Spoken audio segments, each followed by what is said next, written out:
বড় আফসোস, আজকে কয়েকটা ভিডিও দেখলাম, আজ কয়েকদিন ধরে একটা সামাজিক গণযোগাযোগের মাধ্যমে কয়েকটা ভিডিও দেখলাম যে সন্তানরা মহিলাদেরকে বেজ্জতি করতেছে। দেখছি আমি দেখেছি।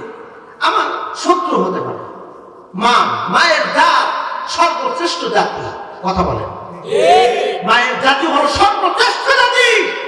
আমার মা যদি আমার শত্রু হয়, আমার মা যদি আমার বিপদে চলে, আমার মায়ের জাত যদি আমার শত্রুতা করে, ওই মায়ের জাতিকে ধমক দিয়ে কথা বলা নিষেধ করেছেন আমার আল্লাহ।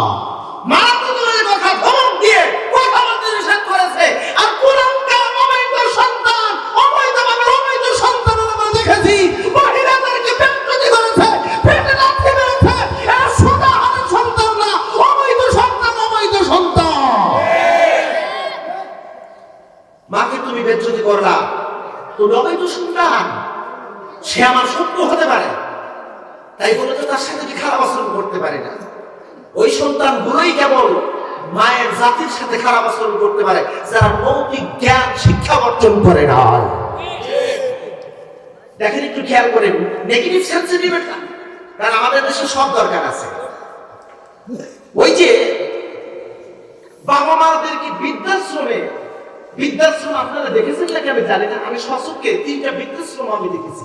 সচক্ষে বৃদ্ধাশ্রমে গেলাম আমি, কিশোরগঞ্জের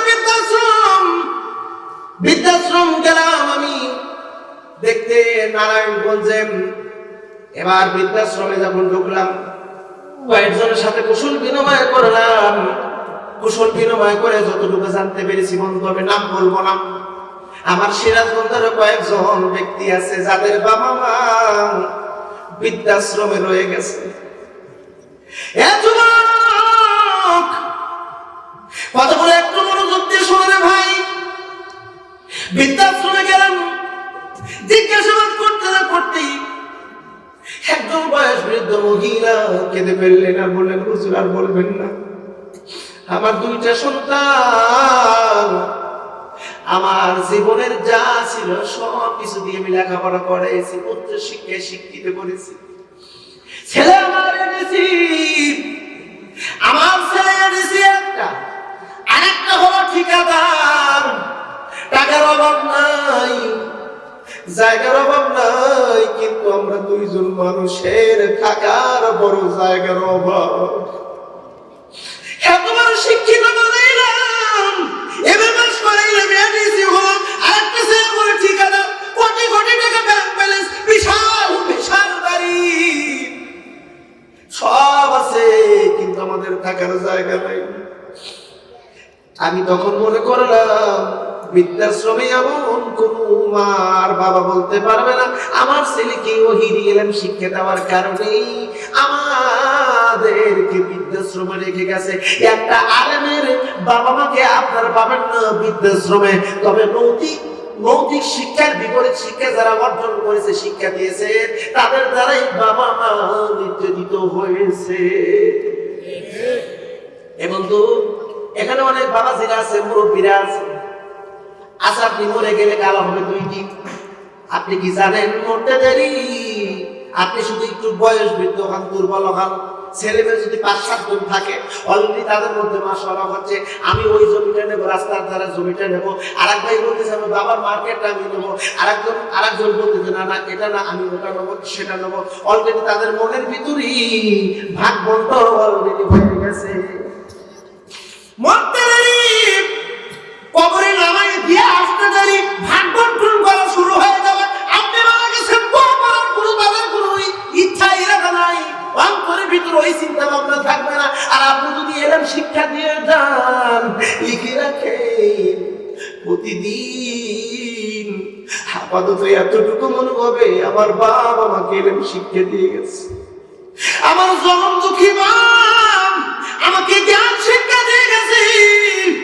আর যাই প্রকারে কিছু যদি না করতে পারে, বাবার কবরের পাশে দাঁড়িয়ে দোয়া করবে, রব্বির হামহুমা কামা রাব্বায়ানি সগীরা। ওগো আমার রব, আমাদের বাবা মা যেমন করে ফিটে করে আমাদেরকে ছোট্টবেলায় লালন পালন করেছে, রব্বুল আলামিন বাবা মা অসহায় অন্ধকার কবরে তাদের কবর জান্নাতের টুকরোয় পরিণত করে দাও। রাসূল বলে সন্তান যখন এমন করে হাত তুলতে দেরি, দোয়া করার পূর্বেই আমার আল্লাহ ওই সন্তানের দোয়া কবুল করে বাবা মার কবরে যদি আযাব থাকে আযাব মুহূর্তের মধ্যে বন্ধ করে জান্নাতের টুকরোয় পরিণত করে দিবে। একটা কথা ভালো করে মনে রাখবেন, যেখানে রাসূলের সুন্নাত নাই সেখানে কোনো শান্তি নাই। জোরে বলুন, যেখানে রাসূলুল্লাহর সুন্নাত নাই সেখানে শান্তিও নাই। ছেলেকে আপনি লেখাপড়া করাবেন, প্রথম শিক্ষা দিবেন ওহীর জ্ঞান। জোরে বলুন, কিসের জ্ঞান? আরেকবার বলুন, কিসের জ্ঞান? ও মুসলমান, এভাবে যদি স্টেপ বাই স্টেপ যদি আলোচনা করতে থাকি, লম্বা আলোচনা চলে যাবে দীর্ঘ সময়, আমি ওই দিকে যাব না। প্রশ্ন করা হবে আপনার নেতাকে।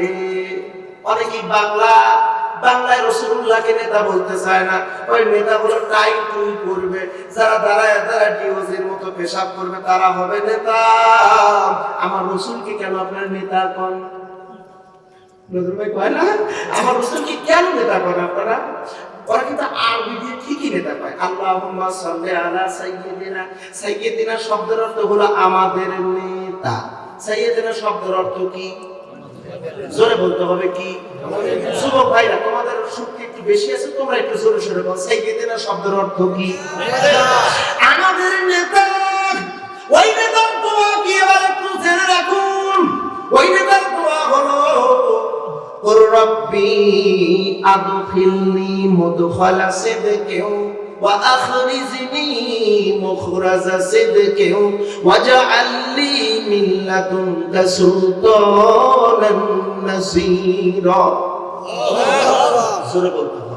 আল্লাহ। এর ভিতরে একটা ইন্টারেস্টিং সংবাদ আছে, জোরে বলেন না বাবা। হে রাসূল, আপনি দোয়া করুন, আল্লাহ তুমি আমাকে সত্য সহকারে প্রবেশ করে বের করো, আর আমাকে রাষ্ট্রের দায়িত্ব দাও, আমাকে প্রেসিডেন্ট বানাও। সুলতান আর নাসির, সুলতান শব্দের অর্থ হলো প্রেসিডেন্ট, সুলতান শব্দের অর্থ হলো নেতা, আমাকে রাষ্ট্রের বড় নেতা বানাও। হে রাসূল, এই মর্মে আপনি আপনার রবের কাছে দোয়া করেন। আমাদের বড় নেতা, বিশ্ব নেতাকে আল্লাহ এই দোয়া করতে বলল। পরিশেষে কি হলো? রাসূল আমার মদিনার নেতা হয়ে গেল। জোরে বলা যাবে একটু সুবহানাল্লাহ। তাহলে আমাদের রাসূল হলো মদিনার বড় নেতা। একদিন দুই দিন নয়, 11 বছর তিনি নেতৃত্ব দিয়েছেন। হুজুর আমার বড় নেতা। এবার শুধু কি হুজুরই নেতা, তার সাহাবীরা কি নেতা হয় নাই? ও মুসলমান বন্ধুগণ, ইন্টারেস্টিং তথ্য বন্ধু, পৃথিবীতে যত নবী রাসূল এসেছে সমস্ত নবী রাসূলকে আল্লাহ কোনো না কোনো একটা দেশ অথবা কোনো কওম, কোনো জাতি অথবা কয়েকটা রাষ্ট্রের তাকে বাদশা বানায় দিয়েছে। কোন নবীর কথা বলবেন? কোন নবী? সবগুলো নবী প্রত্যেকটা দেশের তারা ছিল বাদশা। সুবহানাল্লাহ। কেন বাদশা বানাইলো? কি জন্য বাদশা বানাইলো? এর ভিতরে কিছু গুরুত্বপূর্ণ কিছু তথ্য লুকায় আছে। আর আমাদের দেশে একটা শব্দ আছে, যারা হুজুর মানুষ তারা রাজনীতিতে অংশগ্রহণ করতে পারবে না।